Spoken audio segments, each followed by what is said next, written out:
Hello and welcome to the Roundtable Podcast. My name is Shogun. Joining me today is my friend Blindi, and we're going to have a very interesting conversation about Western esotericism, Hermeticism, and magic. Very interesting subjects that we often cover here, but there's always so much more to learn.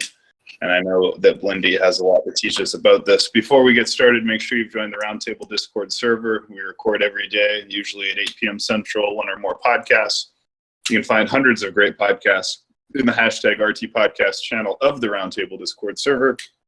Please like, follow, and subscribe to our 3 YouTube channels and our 1 BitChute channel. All of them have different episodes, so check them all out and join them all.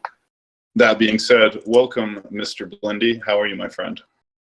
Hello. I'm good. Thank you for joining me. So, this is a subject that I have long had an interest in, and I know many others here do as well. So why don't we start at the top? Could you define the term Hermeticism for anyone who is not familiar with this word, because it's actually not in the common parlance? So if someone hasn't heard it before, how would you define that?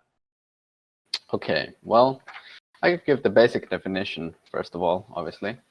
Well, Hermeticism is a label usually used for a philosophical system that is based on the Hellenistic combination of the Greek god Hermes and the Egyptian god Thoth. And the combination of these two was called Hermes Trismegistus. And the surviving texts of Hermeticism that we know today are circa 300 BCE to 1200 CE. And I could give some history on those texts here, if you'd like. So in 1490, Gemistos Plethon brought back from Syria everything except actually, let me explain this first. The collection of Hermetic texts that we know today, that are the quote-unquote official Hermetic texts, are called the Corpus Hermeticum or the Hermetica. And these comprise, I think, about 12 texts. It varies from translation to translation, from publisher to publisher, what text they want to include, but about there. So in 1490, Gemistos Plethon brought back from a Syrian monastery that there was a vessel buried in a Syrian monastery that they found when Gemistos Plethon went there, and they recovered all kinds of Hermetic texts except one text, which was found later elsewhere, which was called the Asclepius, the Perfect Sermon. But all the other texts were found there,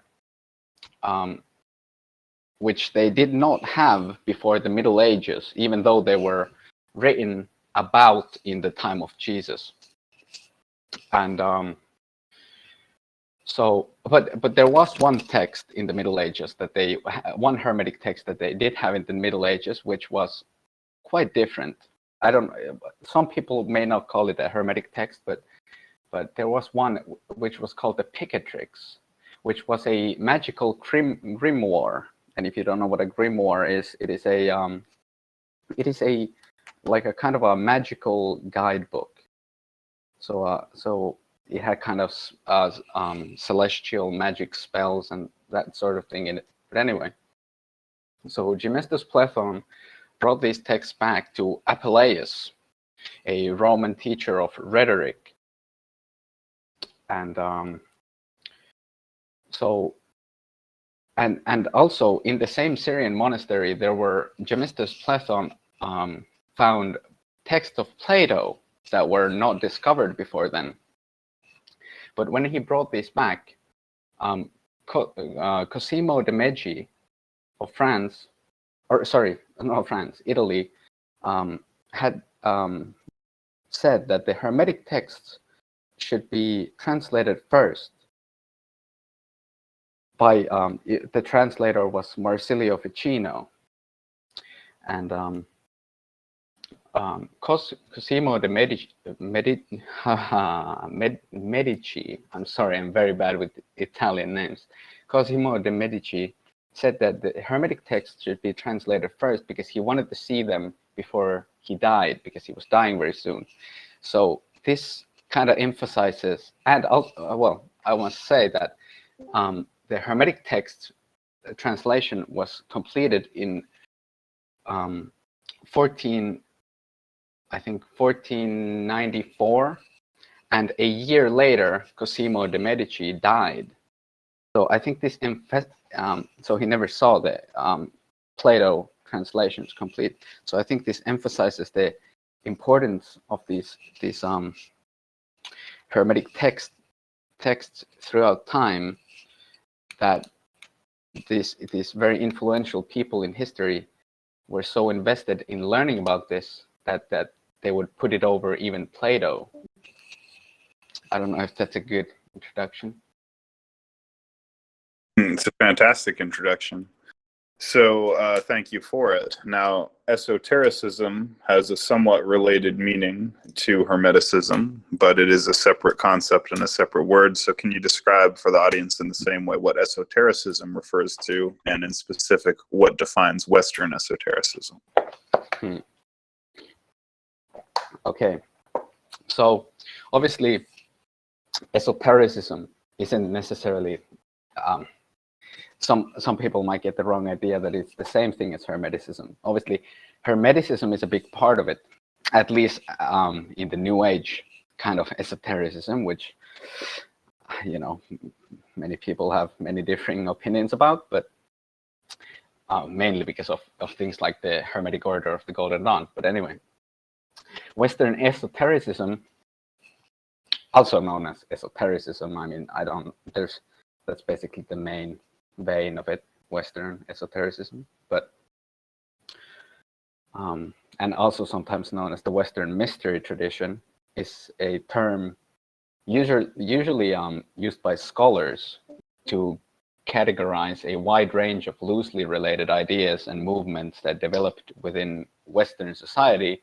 These ideas and currents are united since they are largely distinct both from Orthodox Judeo-Christian religion and Enlightenment rationalism. Esotericism has pervaded various forms of Western philosophy and religion and pseudoscience even, and art and literature and music and so on, and even continues to influence intellectual ideas and popular culture. The idea of grouping a wide range of Western traditions and philosophies together under the term esotericism developed in Europe during the late, I believe, 17th century. There have been, I mean, I guess you could say that it went back further, like when Agrippa and Paracelsus and those kind of people were and Johannes Tritemius and those kind of people were talking about it in the 1500s, but that was usually labeled under the category of occultism in that context. Beautiful. So this is a great introduction to these foundations, and the third concept you wanted to talk about is magic. So what is magic from your perspective? Well, this is a very difficult concept.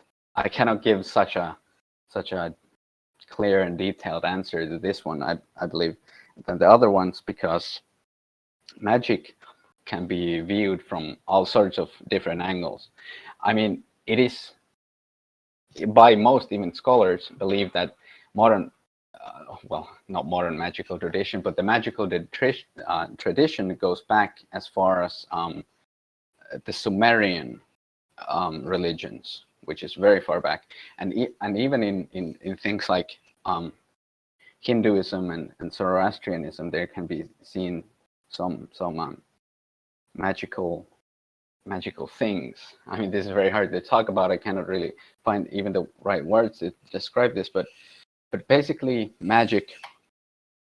Well, also you have to define different types of magic, because they're very different from each other.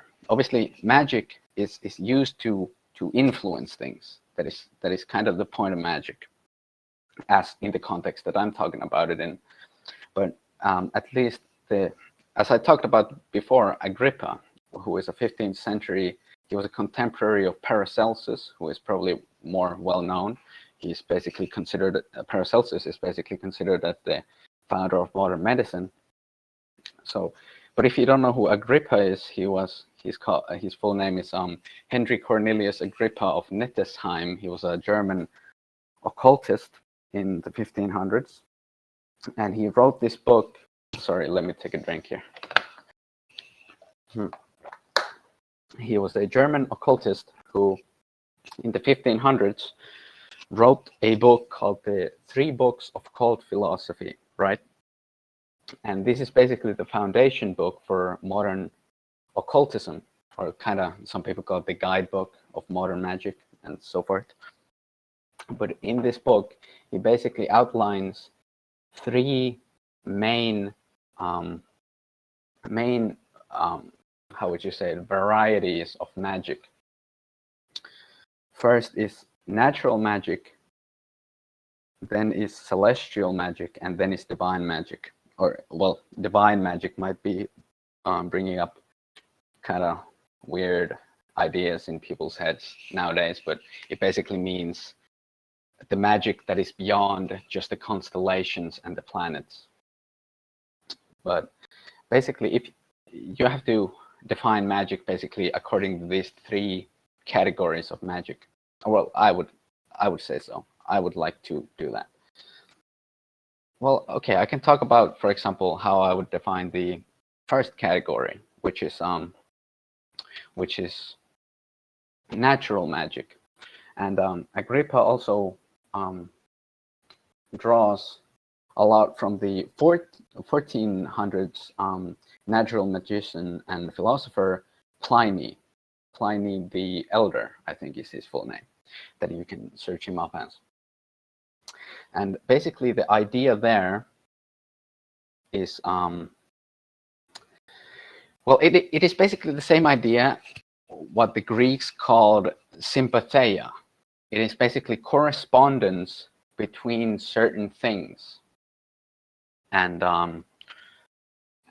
it is like that God made everything in his image, and therefore things have that inferior things always have a correspondency to their superior things.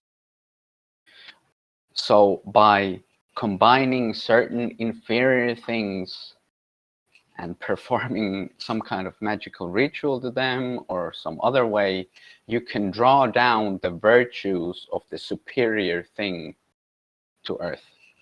And there's actually a couple of I have my notes here, my notebook, and I have actually wrote down some of the things from that book of Agrippa that I could read that are corresponding to this thing that I'm talking about, if you want to go there, but it's up to you. We can go in any direction you want, brother, if you have something you want to cover. Otherwise, I have additional questions if there's something you wanted to go into, though. Okay. Well, these are very condensed and heavy type of information, the things that Agrippa writes about, and these usually aren't recommended to beginners. I'm not saying I'm some kind of expert, but still. So, let me see. Okay, I could read a short one. This I have in my notes labeled as natural magic, correspondency of creation, God's image. I could read this. This is from the 3 books of occult philosophy by Agrippa. This is the Llewellyn Publications, 2018, I think, annotated and edited by Donald Tyson. By these examples, you see how by some certain natural and artificial preparations, we are in a capacity to receive certain celestial gifts from above. For stones and metals have a correspondency with herbs, herbs with animals, animals with the heavens, and heavens with intelligences, and those with divine properties and attributes, and with God himself, after whose image and likeness all things are created. So basically, TLDR, all things correspond to some capacity with each other, and God created all after his image and likeness. So through inferior things, you can move up to gain the virtues of superior things, and therefore, by this logic that is laid out on this in this text, you can eventually reach God. That is basically the sum of natural magic.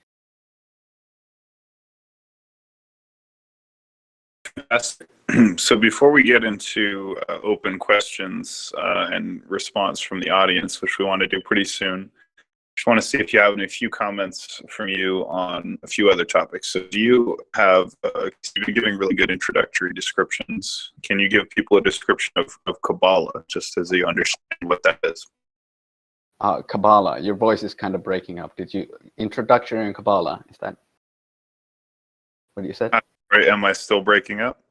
Not as bad as before. Okay. So I was just saying you've been giving good introductions to topics, and I was wondering if you could provide one for the concept of Kabbalah. Sure. So just a glossary explanation. I'm trying to not get too deep into these subjects, because if I give very specifics, I'm going to be talking for 2 hours. So, okay, a quick glossary on Kabbalah. So, Kabbalah is basically, it is a originally a Jewish esoteric method. Esoteric in the way that well, okay, so in the old Jewish tradition, Kabbalah was only meant to be taught to people who were who were over 30 years old. In that way, esoteric. And it was also a discipline and school of thought in Jewish mysticism. The definition of Kabbalah varies according to the tradition and aims of those following it. So there's many schools, basically. Well, no, I don't know if there's that many schools, but there are different schools.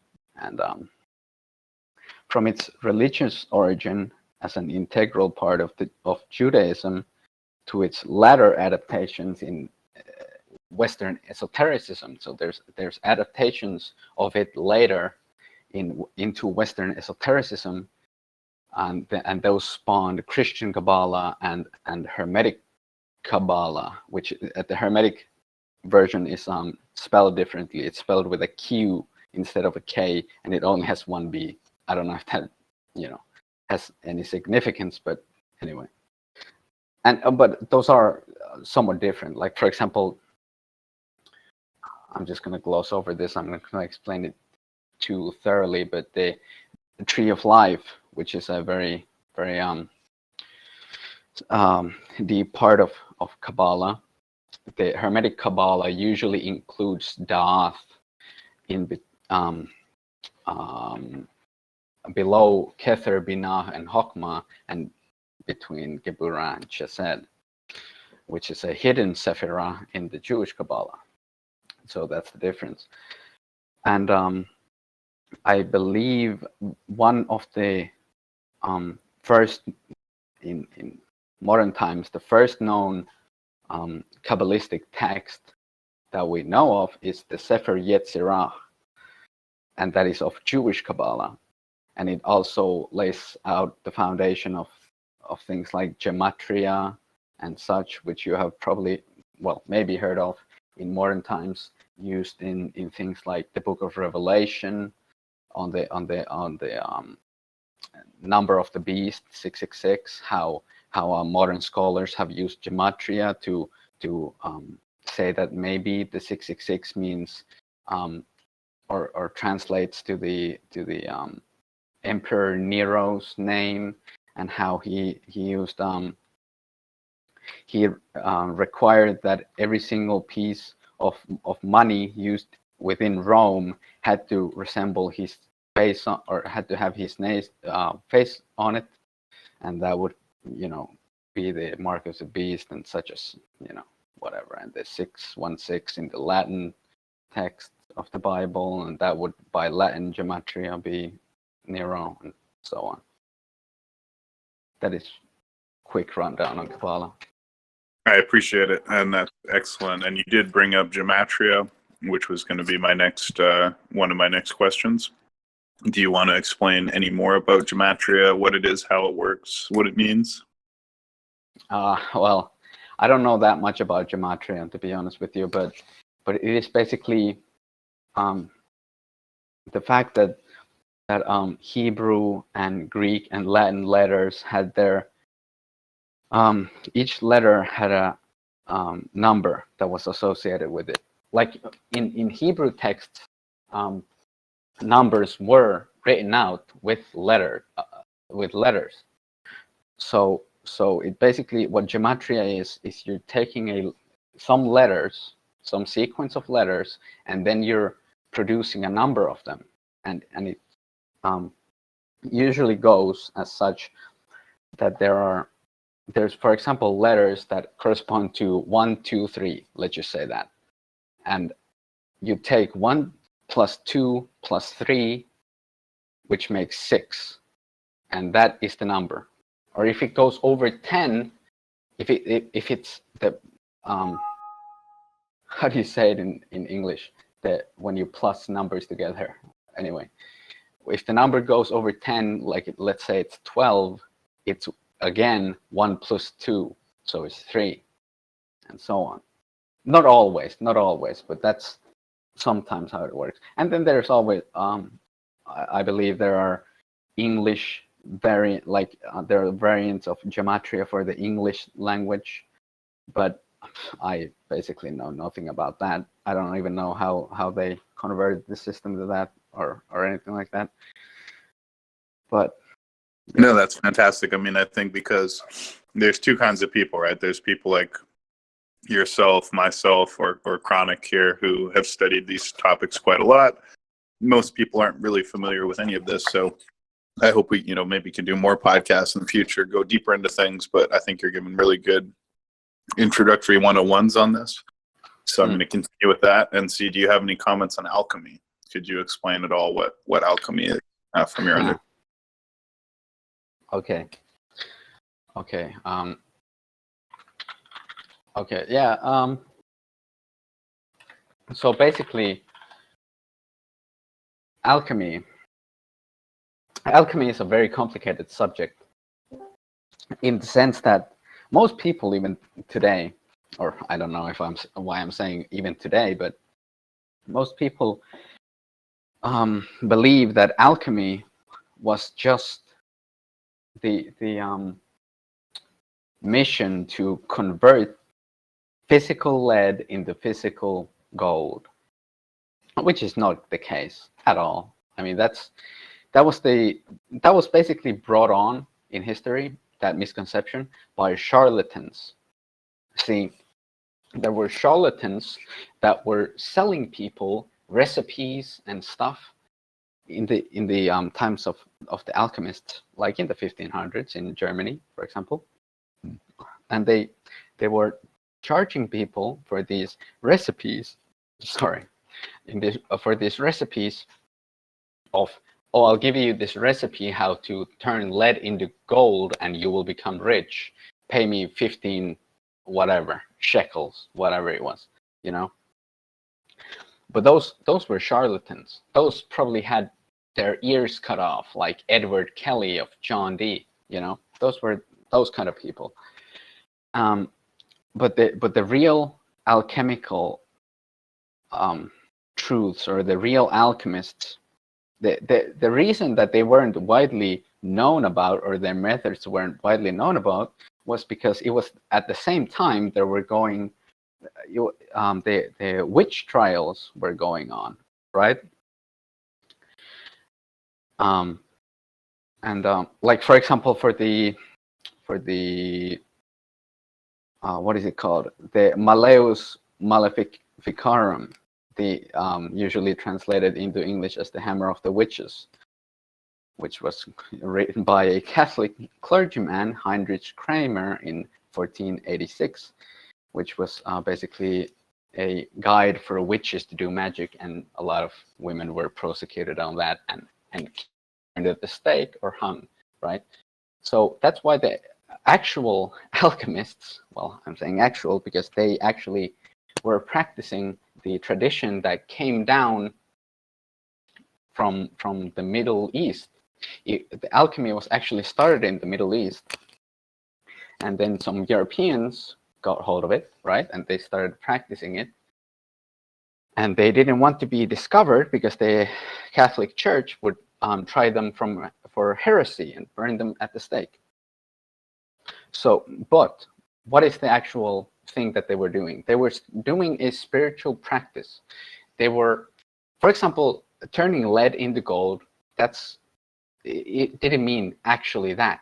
They were using these symbolisms, so ordinary people who didn't have the texts and the knowledge that they did couldn't prosecute them for the things that they were doing, because they could always argue in court that, oh, I was just, trying to turn lead into gold. It's not symbolism. That's what I was saying, But for example, what they meant by lead is that it was basically a unenlightened person, kind of like when Jesus was at the wedding in the New Testament, right? And he converted water into wine. It is kind of that same principle, but with yourself, that you're turning an unenlightened person into a enlightened person. Basically, what in the story of the Bible it means is, water is uninitiated people and wine is the initiates, right? Jesus was teaching people at that wedding to turn them into initiates. But in alchemy, you're turning yourself into that initiate. You're turning yourself into gold. And as if some of you know who Jonathan Pejou is, he has put forth the idea that gold means light. It means the light of God. It means the rays of God. There's also, if I can read, there's some text about this in Agrippa's book, which I have here open in my notes. This is paraphrasing. There's also a paraphrase that I wrote, so this won't be that long. So basically he said, all superior virtue doth flow through inferior with rays, and inferior through their superiors come to the very supreme of all.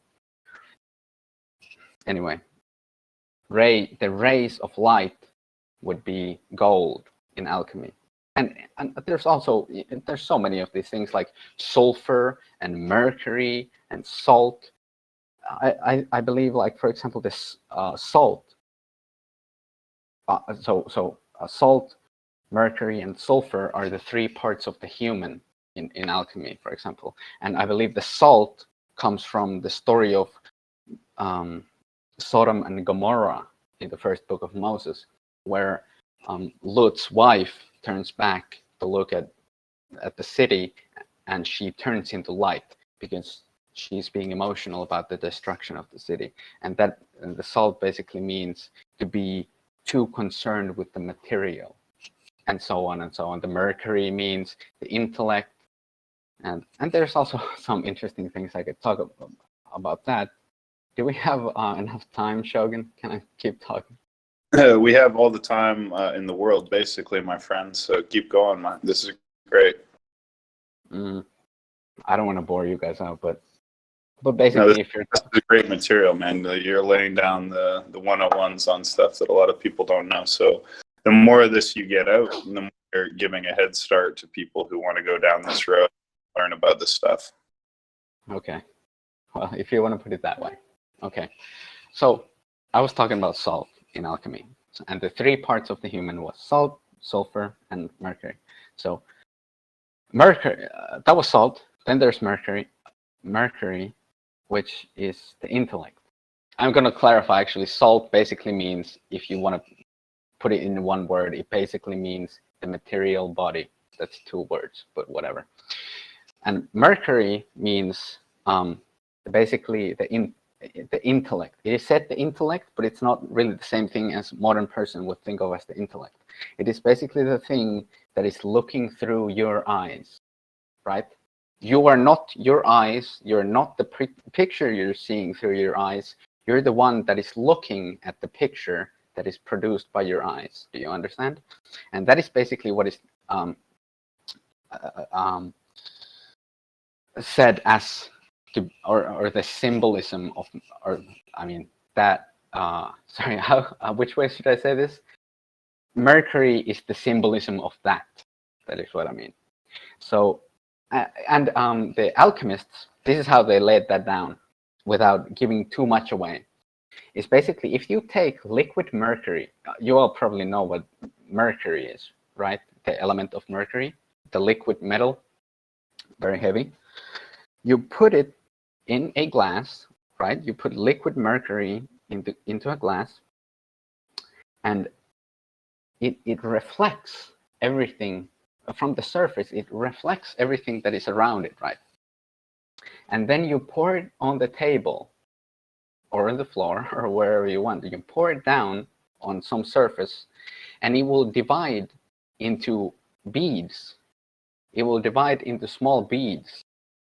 And if you look at those beads very closely, you will see that every bead of mercury reflects the surroundings of itself perfectly.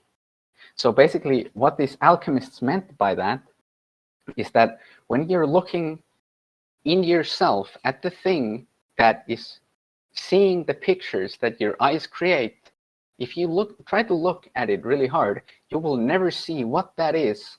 You will just see what it reflects.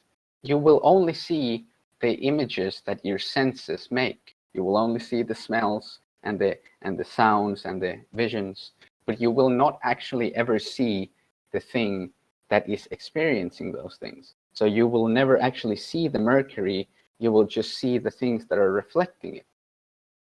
And then the final thing would be sulfur, which is hard enough to explain that I will not get into it, because it is basically, some of you, it's probably closest as I can say it simply is that it would be the soul, but it is not really the soul, because this alchemy, the Western alchemy, takes very deeply from the Hermetic tradition, and the Hermetic tradition doesn't consider the soul really in the same way as the modern world does in Christian terms.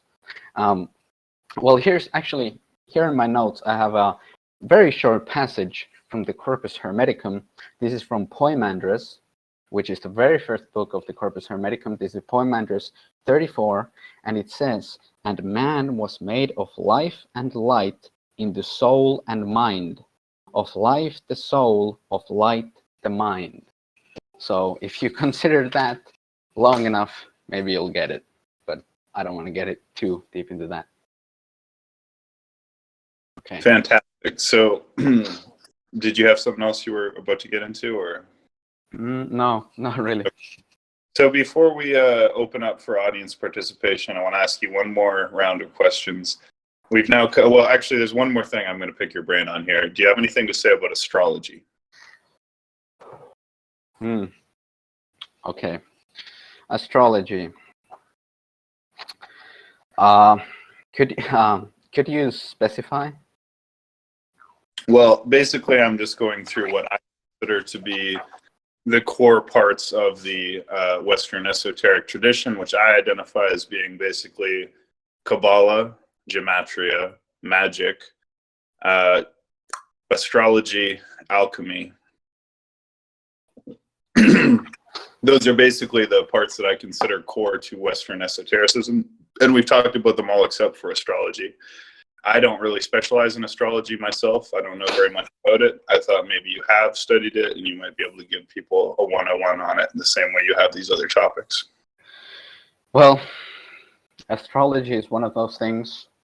As far as I have learned, you should probably talk about it in a how would I say this? Not in another context per se, but in a context of something else. I don't know if you can really talk about it in its own context. You know what I mean? I mean, in the say that you should, or at least, for what I know, I could talk about it in the context of magic, or I could, talk about it in the context of the tables of the number 12 or the number 10. Okay. Well, how about if I'm going to ask you a question about it, then why don't you make a comment on it in relation to magic? How does astrology influence magic, or vice versa? Okay, so in the let me think. Okay, in the system of the Hermetic Order of the Golden Dawn, which is probably the most well-known and most used system of magic and magical knowledge in modern times, even though it was in the 1800s. They had 3 grades in their society. The first one was man of earth, the next one was the lovers, and the third one was the hermit.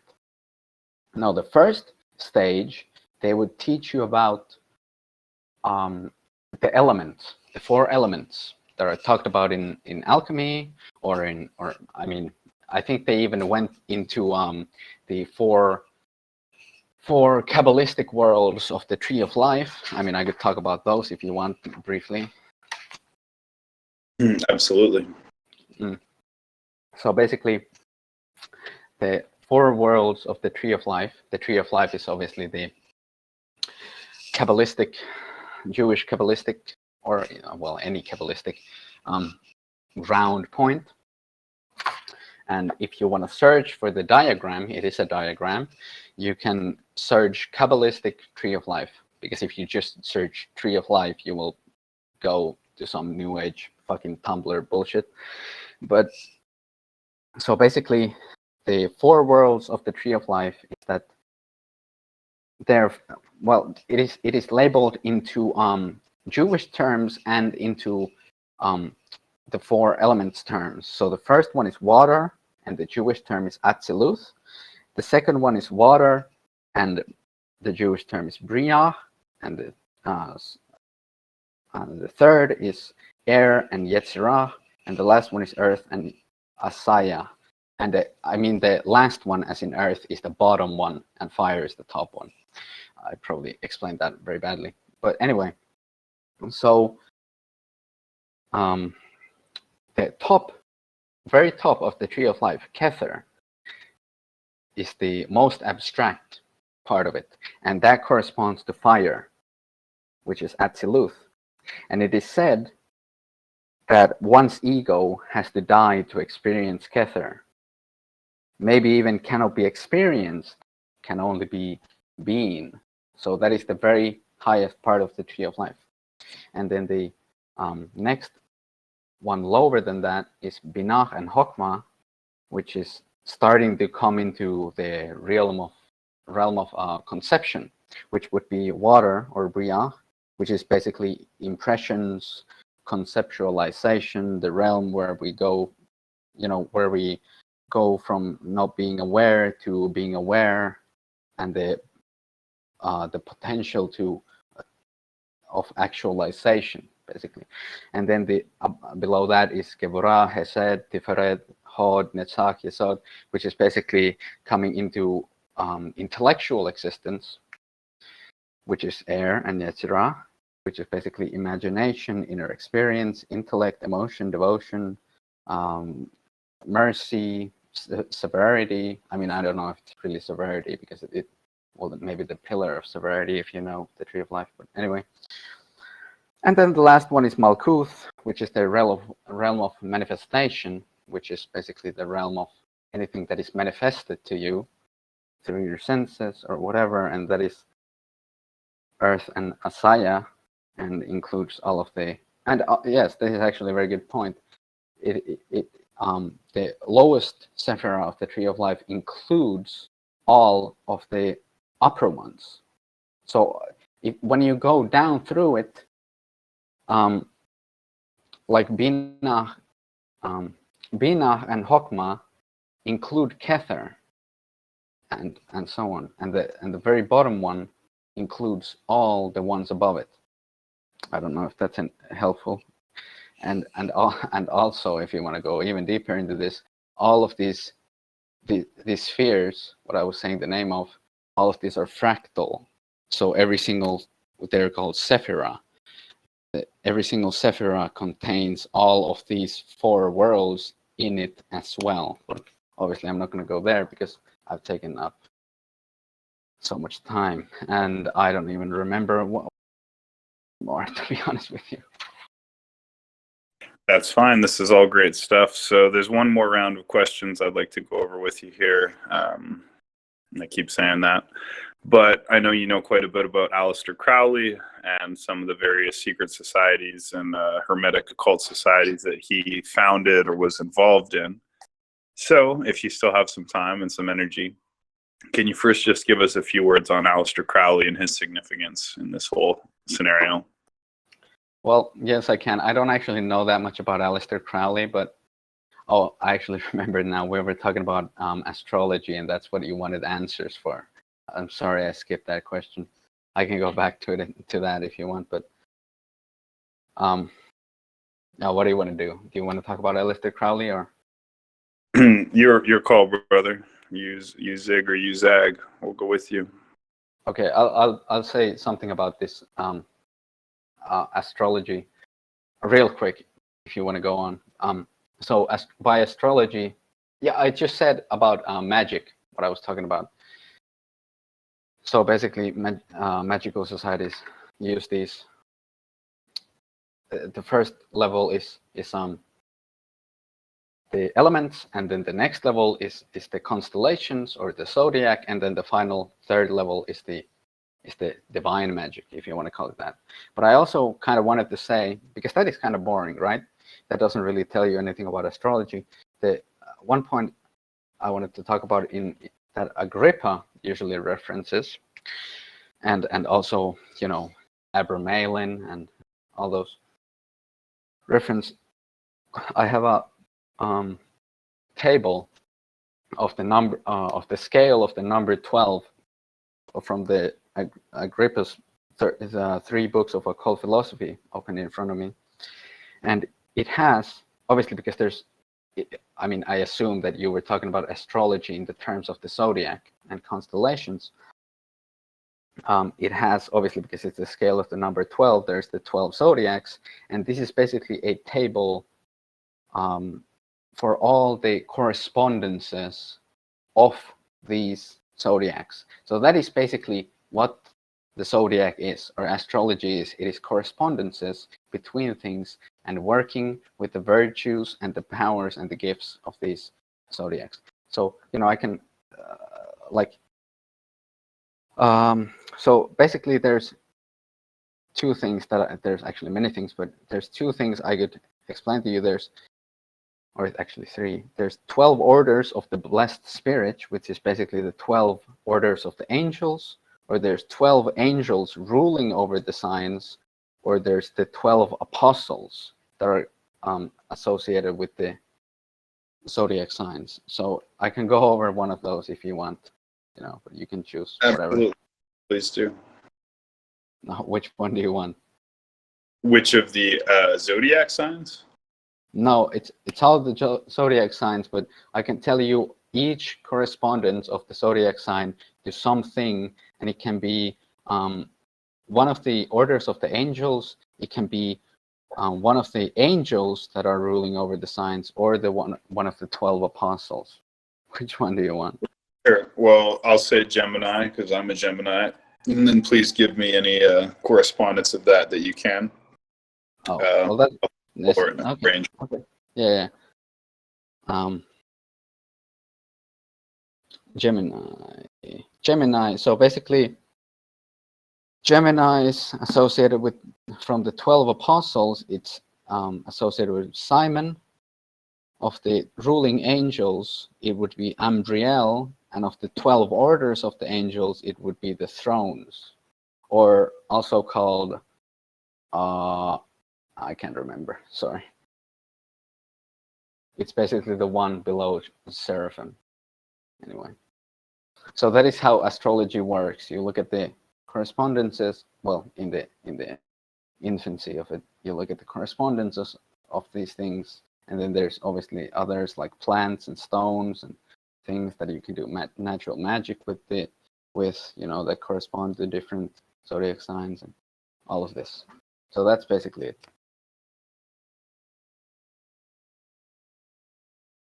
I'm sorry. I'm sorry if I'm being very unclear. No, this is very good, and I'm sorry I'm not opening it up yet to questions. But do you want to talk a little bit about Aleister Crowley now? Yeah, well, yeah, sure, but I don't know that much about him. I haven't read that many of his books. Well, I mean, should I give background? I know some about that. Basically, just a basic breakdown of who he is and why he matters in the Western esoteric tradition, if you can. Okay. So, as far as I know, Aleister Crowley,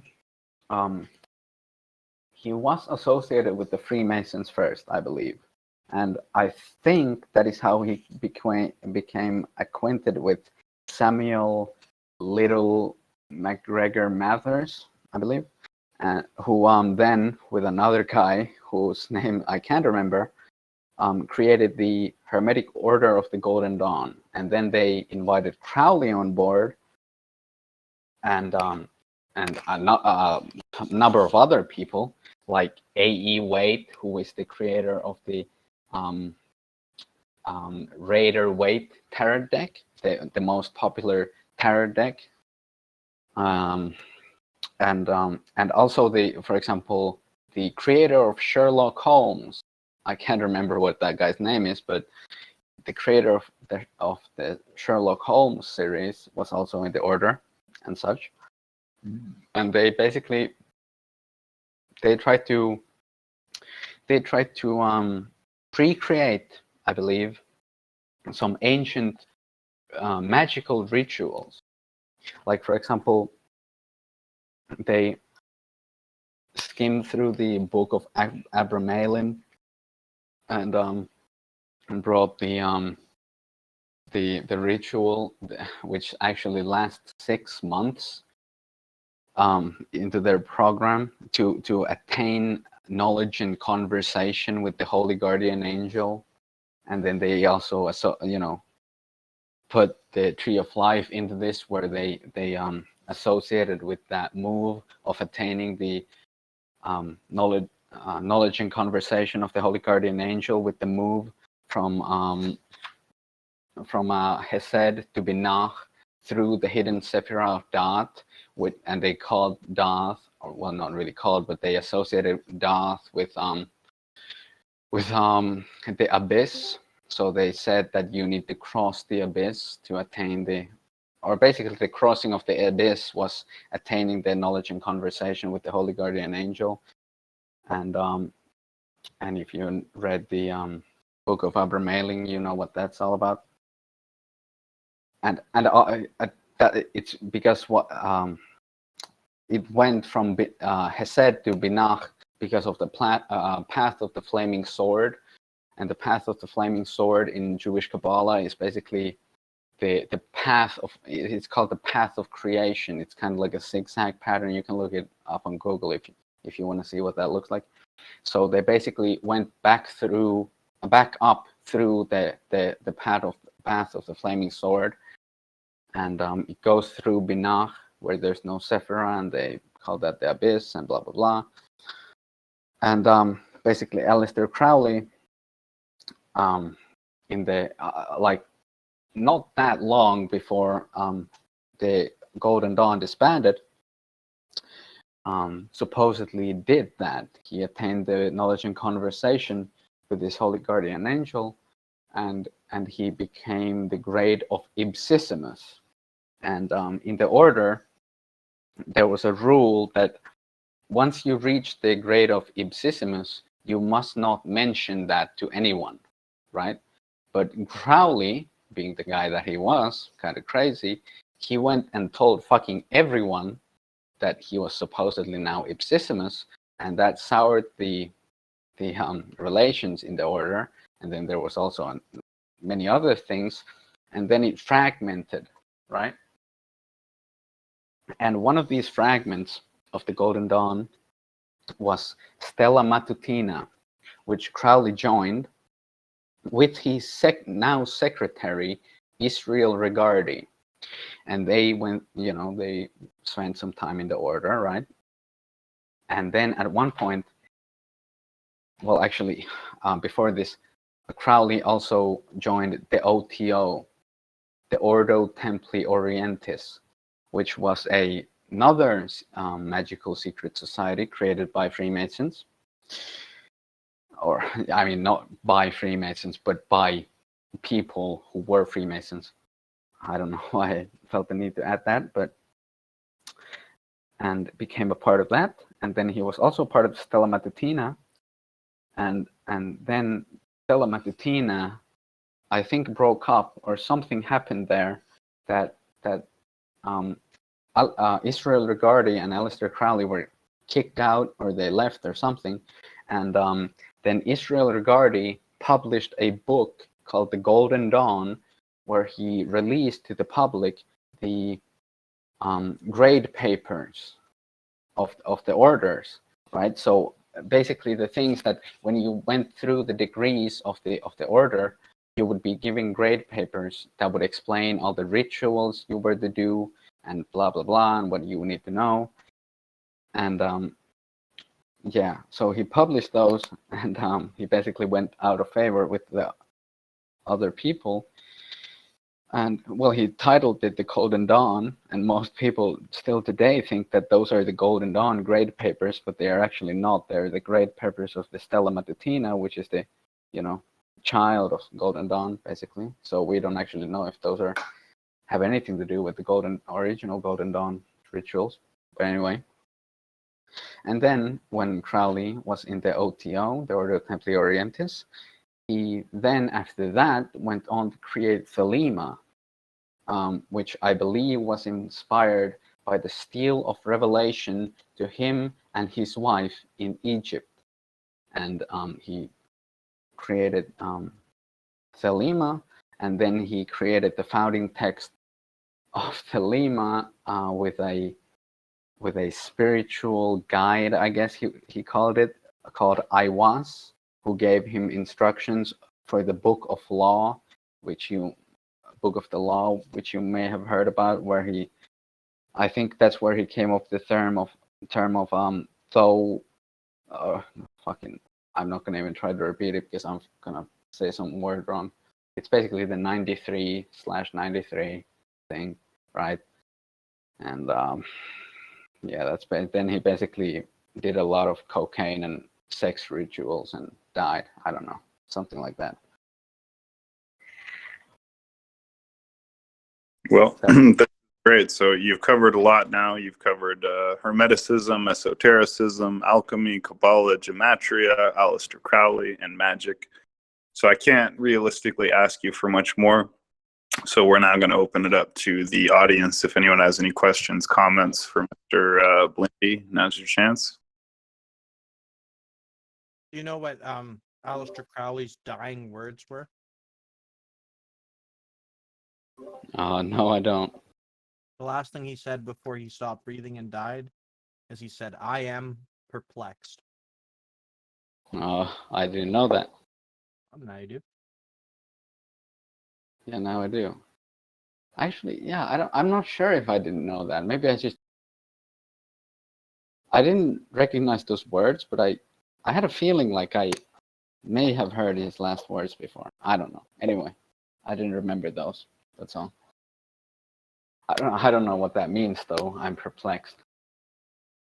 I strongly recommend like look up the word perplexed and just like and like especially like what it means in like Latin and stuff.